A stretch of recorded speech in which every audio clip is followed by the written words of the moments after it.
My dear students, in Unit 4, that is wave optics, we have already started discussing various topics.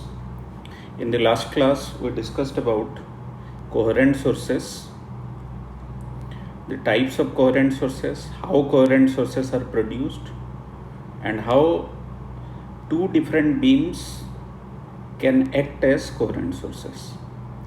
तो आज हम unit 4 की आगे वाले टॉपिक डिस्कस करेंगे और वेव ऑप्टिक्स की जो सिलेबस के अकॉर्डिंग आगे वाले टॉपिक है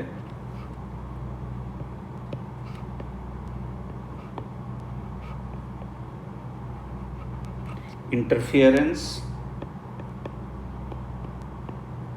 इन थिन फिल्म, जिसको हम पैरेलल फिल्म भी कहते हैं।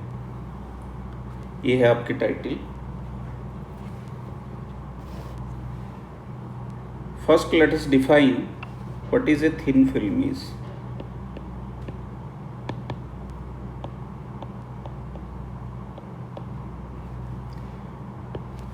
थिन फिल्म क्या है और किस तरीके से इसको हम डिफाइन करते हैं।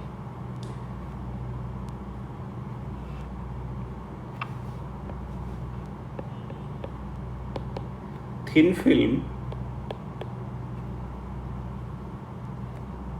of a transparent material like oil drop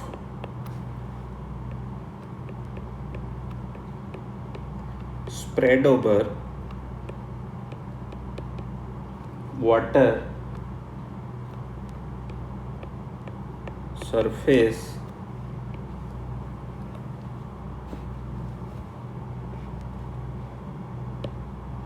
when exposed to an extended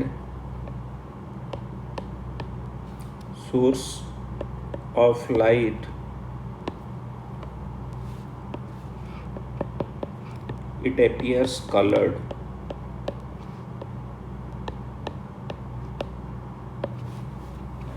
आपने रियल टाइम एग्जाम्पल में भी ये चीज़ देखा होगा कि कहीं भी सपोज पानी है, उसके ऊपर आपने पेट्रोल या डीजल या कोई भी एक ऑयल ड्रॉप डाल दें और उसके ऊपर जब वाइट लाइट सनलाइट इंसिडेंट होता है तब आप उसके ऊपर वायलेट से लेकर रेड तक जो 7 कलर्स है वो नज़र आता है। मैं एग्जाम्पल ड्राइंग करके मैं बता देता हूँ। Suppose this is a container and inside the container you have water,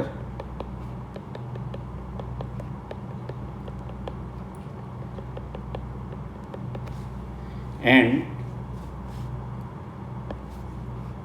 this is water.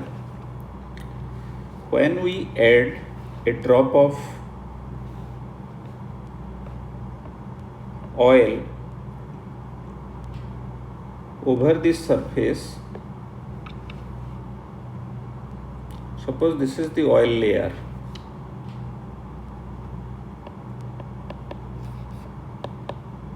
आपको पता है कि oil is lighter than water, so when we pour few drops of oil over the water surface, the oil spreads and the thickness, ये जो oil की thickness है, this is thin enough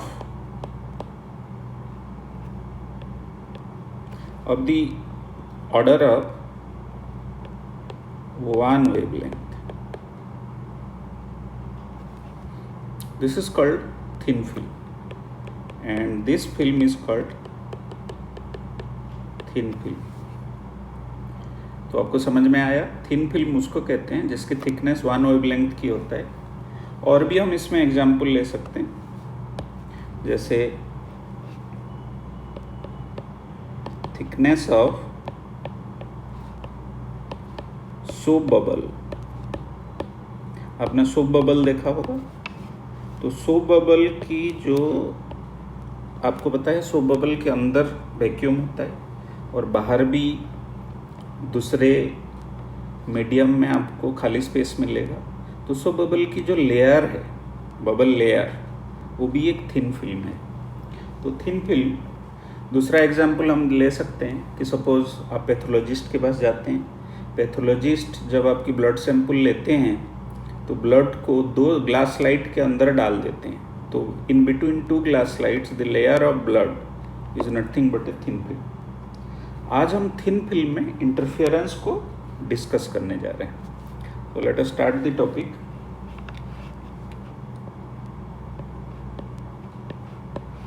interference in thin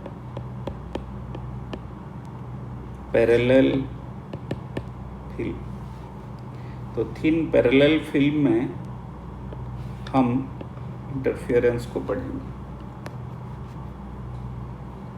तो पहले इसमें कौन सी film की बात कर रहे हैं वो चीज़ को डिफाइन कर लेते हैं। Here we have taken a transparent thin film of uniform thickness bound by 2 parallel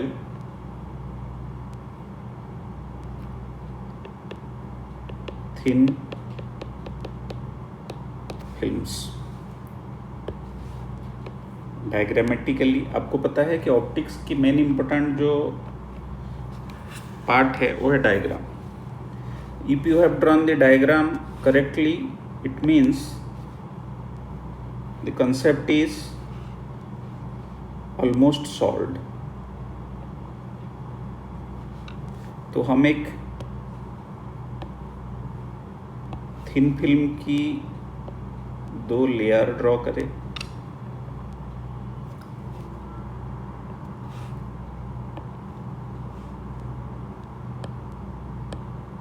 अब इसी थिन फिल्म के ऊपर हम लाइट बीम को इंसिडेंट करवाएंगे।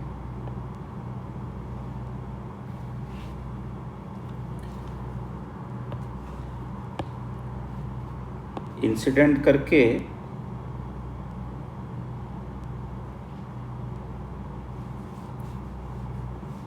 कौन सी एंगल में हम इंसिडेंट करेंगे?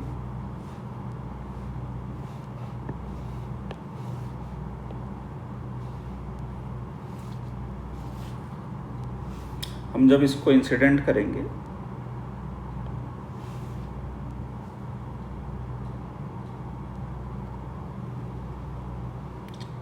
Suppose you are incidenting the light beam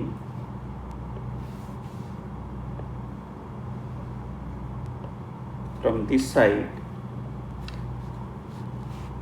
and it is divided into 2 parts. One part is reflected and the other part is refracted. हम इसकी जो एंगल है इस चीज़ को लिख लेते हैं। This is your incident angle I, equally incident angle I. This is refraction angle R. अब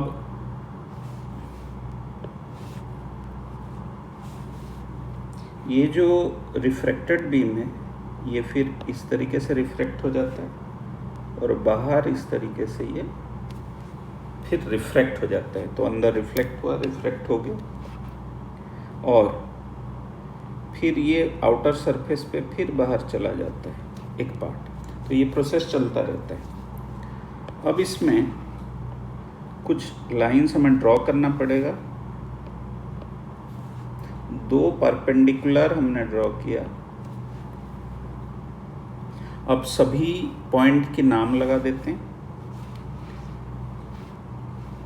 इंसिडेंट बीम को A, B is the incident beam, BC is the reflected beam, DE is also the reflected beam. This angle is also R, this angle is also R. Let us give the name of this perpendicular, it is H, and this point is F. उसके बाद thickness of film, इसको हमने T लिया। तो suppose ये जो film है इसकी रिफ्रैक्टिव इंडेक्स म्यू होता है।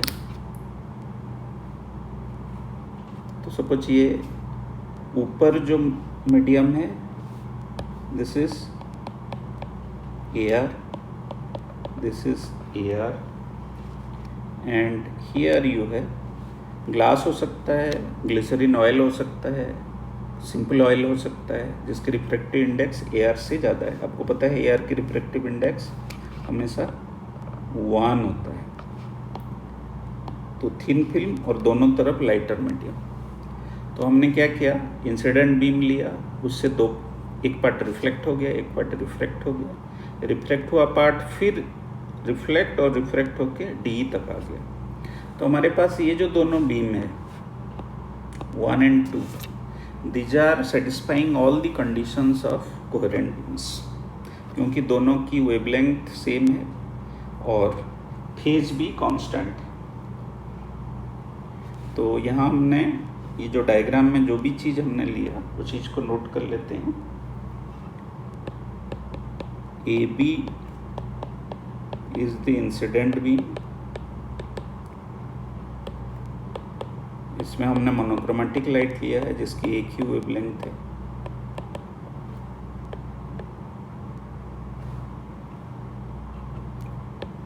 BC and DE are the coherent beams। तो हम सपोज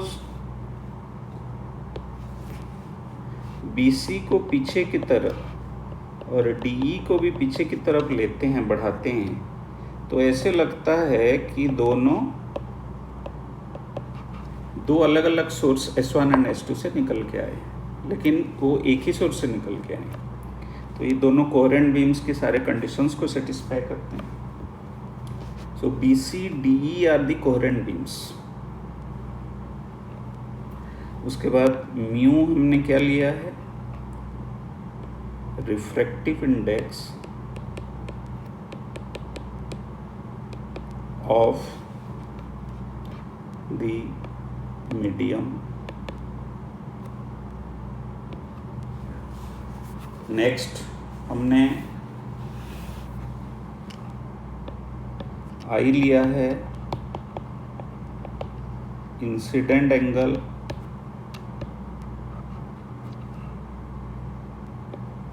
आर लिया है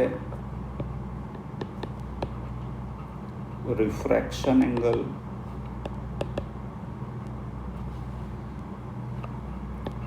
लैम्डा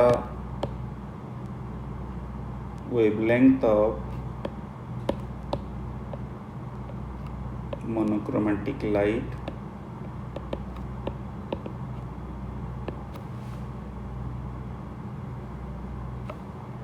T हमने लिया है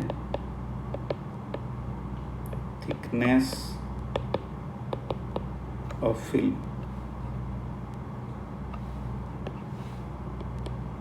अब हम कैलकुलेशंस पे आते हैं। क्योंकि कहीं भी सपोज हमें इंटरफेरेंस को रियलाइज करवाना है तो हमें path difference between both the interfering beams को डिराइव करना पड़ेगा। तो हम इसमें path difference between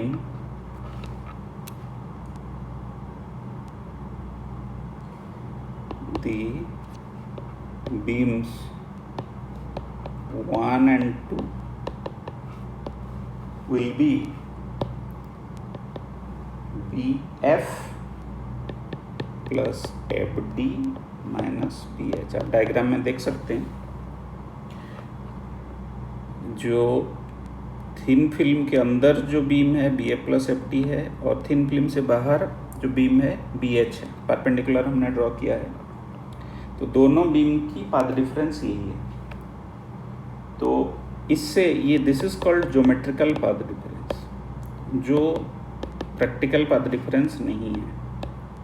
तो इससे हम प्रैक्टिकल पाथ डिफरेंस निकालेंगे, जिसको हम कहते हैं optical path difference. Optical path difference is equal to mu into BF plus FD minus BH into 1 क्यों लिखा? यह है रिफ्रैक्टिव इंडेक्स ऑफ AR, और म्यू है refractive index of the thin film. अब हमारे जो कैलकुलेशन है ऑप्टिकल पाथ डिफरेंस अब करेक्ट हो गया, जिसमें हमने जो रिफ्रैक्टिव इंडेक्स को भी कंसिडर कर दिया, क्योंकि रिफ्रैक्टिव इंडेक्स कम ज़्यादा होता है तो पाथ लेंथ भी सेम बीम के लिए चेंज हो जाता है। अब हम कौन सी ट्रायंगल लेंगे? Let us take triangle BFD।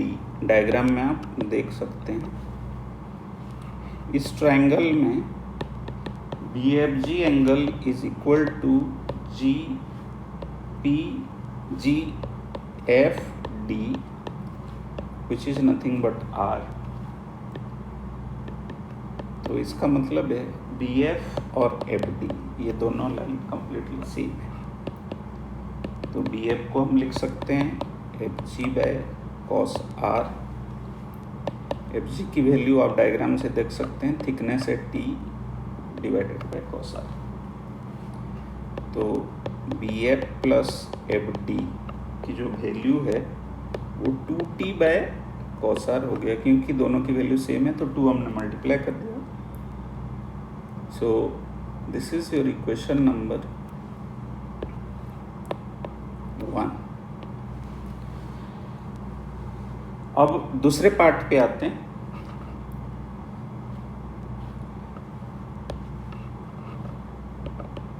अब ऊपर वाले ट्रायंगल में देखेंगे BG is equal to GD है, तो BD को हम लिख सकते हैं 2BG और BG is equal to FG tan R। This is equal to T tan R, क्योंकि FG की वैल्यू T है, FG की वैल्यू T है थिकनेस। तो अब BD को हम लिख सकते हैं 2T tan R। अब दूसरा ट्रायंगल लेते हैं। इन ट्रायंगल BHD, और डायग्राम में देख लीजिए कौन सी ट्रायंगल की हम बात कर रहे हैं, BHD। इसमें HBD 90 माइनस I होगा, BHD 90 डिग्री होगा और BDH this is nothing but the incidence angle I। अब हम BH की वैल्यू डिराइव कर पाएंगे। BH is equal to BD sin I which is equal to 2T tan R sin I। अब इसमें हम स्नेल्स लॉ यूज करेंगे। Using laws of reflections में स्नेल्स लॉ होता है क्योंकि यहाँ रिफ्लेक्शंस हो रहे हैं। Using Snell's law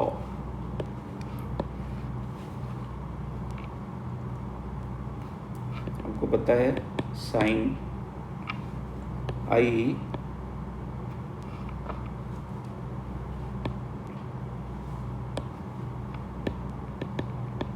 sin I by sin R which is equal to mu, और sin I is equal to mu sin R। अब इसी वैल्यू को ऊपर वाले इक्वेशंस में जब हम सब्स्टिट्यूट करेंगे तो BH हो जाएगा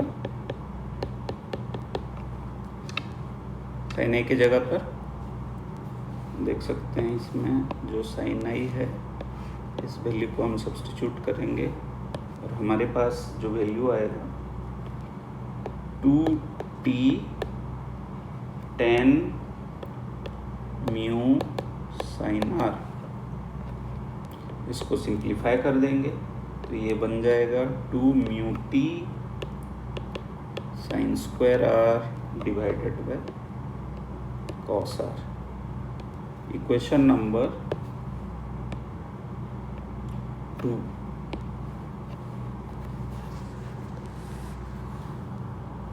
अब हम पाथ डिफरेंस को डिराइव कर सकते हैं in terms of known data.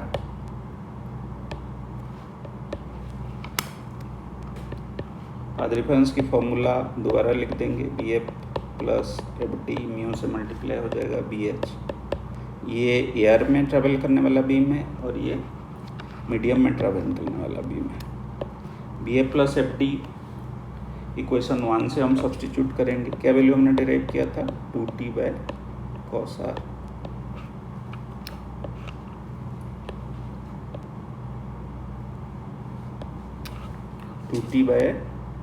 cos R और BH की वैल्यू अभी हमने डिराइव किया इक्वेशन 2 में 2 mu t sin square R divided by cos R।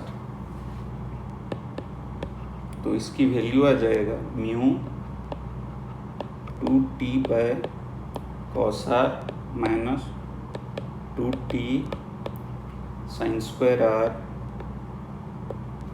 By cos R। उस value is 2 mu t by cos R 1 minus sin square R। Again it can be simplified as 2 mu t cos R।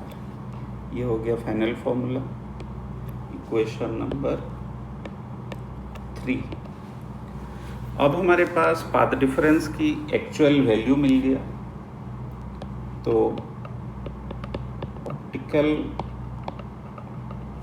path difference which is equal to 2 mu t cos R। अब हम इसमें corrections factor use करेंगे। Corrections क्यों? क्योंकि जब light beam दो medium के बीच में रिफ्लेक्ट होता है, कौन से medium? Rarer to denser medium. तो इसमें हम करेक्शंस फैक्टर यूज करेंगे। Correction factor of lambda by 2 for reflection from a rarer to denser medium in path difference. इसका मतलब है कि रेयरर से डेंसर मीडियम से जब रिफ्लेक्ट होता है तो पाथ डिफरेंस की वैल्यू लैम्डा बाय 2 चेंज हो जाएगा, लेकिन उल्टा डेंसर टू रेयरर में वो होता नहीं है। तो इसमें हम देख सकते हैं कि एक बीम इसको सेटिस्फाई कर रहा है और एक बीम सेटिस्फाई नहीं कर रहा है। तो इसको हम कहते हैं स्टोक्स लॉ। स्टोक्स लॉ अलग से भी आप सपोज पढ़ना चाहें बुक में है, देख सकते हैं। तो हमारे जो पाथ डिफरेंस की वैल्यू आ गया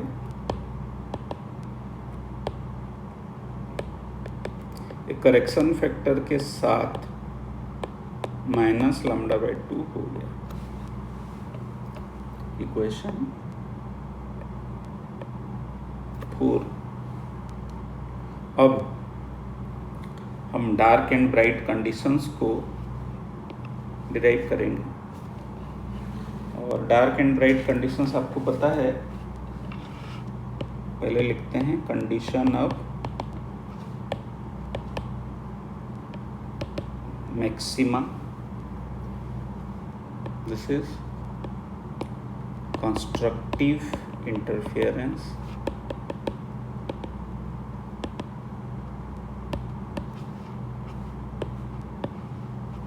इसमें जो वैल्यू आएगा ये तब होता है जब path difference is equal to integral multiple of full wavelength, जिसमें m की वैल्यू 1 2 3 ऐसे रहेगी। तो हमारे पास जो पाथ डिफरेंस आया है 2 mu T cos r minus lambda by 2 is equal to m lambda. इसको हम सिंप्लीफाई करेंगे तो ये वैल्यू आ जाएगा 2 mu T cos r is equal to 2m plus 1 lambda by 2, ये आ जाएगा।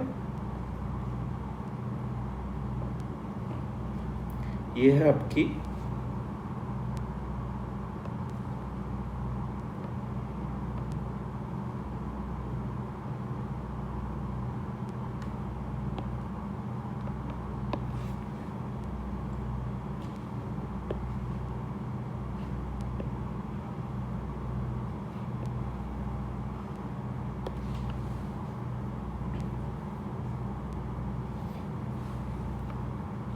maximum intensity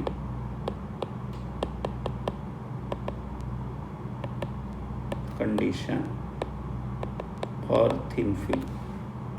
Similarly, we can calculate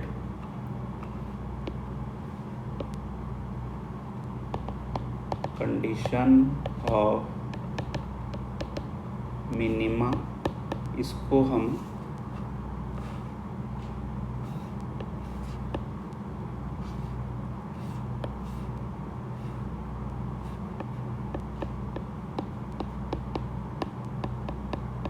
destructive interference भी कहते हैं।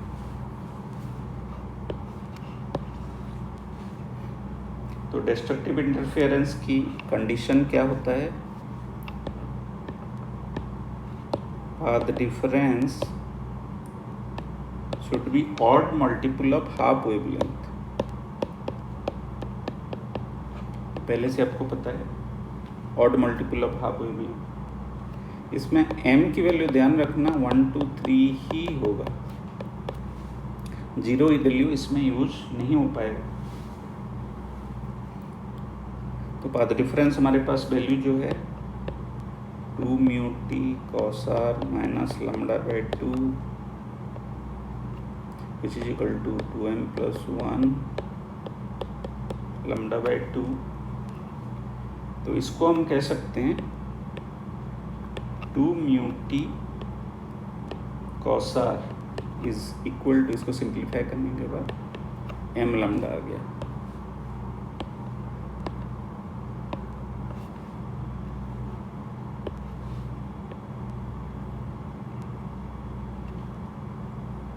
और ये हो जाएगा आपकी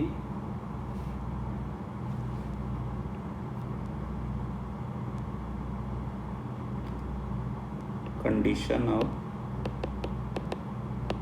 मिनिमा,